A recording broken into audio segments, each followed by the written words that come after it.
नमस्कार, मी सौ आदिती प्रशांत पाटील, हडपसर, पुणे. आज आपल्यासमोर सौ दीप्ती पेठे यांच्या तशनगी या पुस्तकातील एक कविता सादर करणार आहे. या मध्ये त्यांनी आपल्या कवितांमध्ये बरेच उर्दू शब्दांचा वापर केलेला आहे, त्यामुळे ते शब्दांचे अर्थ मी त्या वेळेला समजून सांगेल, तरी तुम्ही नीट लक्ष देऊन ऐका. तशनगी म्हणजे तृष्णा किंवा तहान असा या पुस्तकाच्या शीर्षकाचा अर्थ आहे. तर त्यातीलच एक कविता मी आज निवडलेली आहे. रिश्तों को जतन करने की कोशिश में कई बार अस्मत पर भी दाग लगे. अस्मत मीन्स इज्जत. शब्दों की ओर विशेष ध्यान दे. रिश्तों को जतन करने की कोशिश में कई बार इज्जत पर भी दाग लगने दिए. तोहमतों के कांटे पाँव में चुभते रहे. तोहमतों मतलब इल्जामों के कांटे पाँव में चुभते रहे. एक आह भी ना भरी चुभने दिए. लहूलुहान होते रहे अरमान, जिबह होती रही मुस्कान. जिबह मतलब कत्ल. लहूलुहान होते रहे अरमान, कत्ल होती रही मुस्कान. खुद अपने ही हाथों होने दी. पाकीज़गी का चांद, पाकीज़गी पवित्रता का चांद पेशानी पर सजता रहा. पेशानी मतलब माथा. माथे पर सजता रहा. उसका दिल की गहराई. उसका दिल की गहराई से सजदा करते रहे. सजदा मतलब स्वागत. ये मैं फिर से दोहराती हूँ, ध्यान से सुनिए. पाकीज़गी का चांद पेशानी पर सजता रहा. उसका तहे दिल से सजदा करते रहे. इसका मतलब है पवित्रता का चांद माथे पर सजता रहा. उसका तहे दिल की गहराई से सजदा करते रहे, स्वागत करते रहे. रिश्तों की तितलियां हाथों में थामने की कोशिश में जो भी बन सका हमसे हम करते रहे.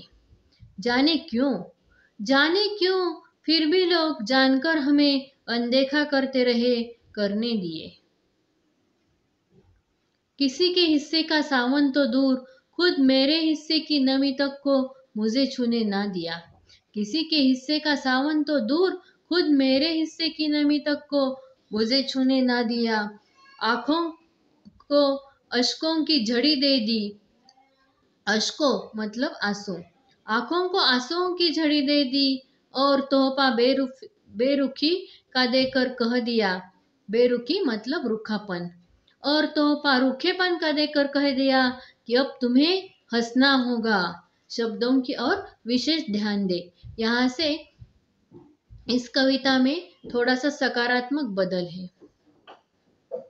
आंखों को अश्कों की झड़ी दे दी और तोहफा बेरुखी का देकर कह दिया कि अब तुम्हें हंसना होगा. सहारा होती रही जिंदगी. सहारा मतलब रेगिस्तान. रेगिस्तान होती रही जिंदगी. वजूद की मिट्टी धूल बनती रही. वजूद मतलब अस्तित्व. अस्तित्व की मिट्टी धूल बनती रही. खुद अपनी ही कैद में रह गई मेरी निगाहें. चांदनी किसी और के आंगन में छनती रही. रोशन होता रहा मुझे तबाह करने वालों का जहान, और मैं अंधेरों की गुलामी करती रही. किसके लिए? आखिर कब तक? रोशन होता रहा मुझे तबाह करने वालों का जहान, और मैं अंधेरों की गुलामी करती रही. किसके लिए? आखिर कब तक?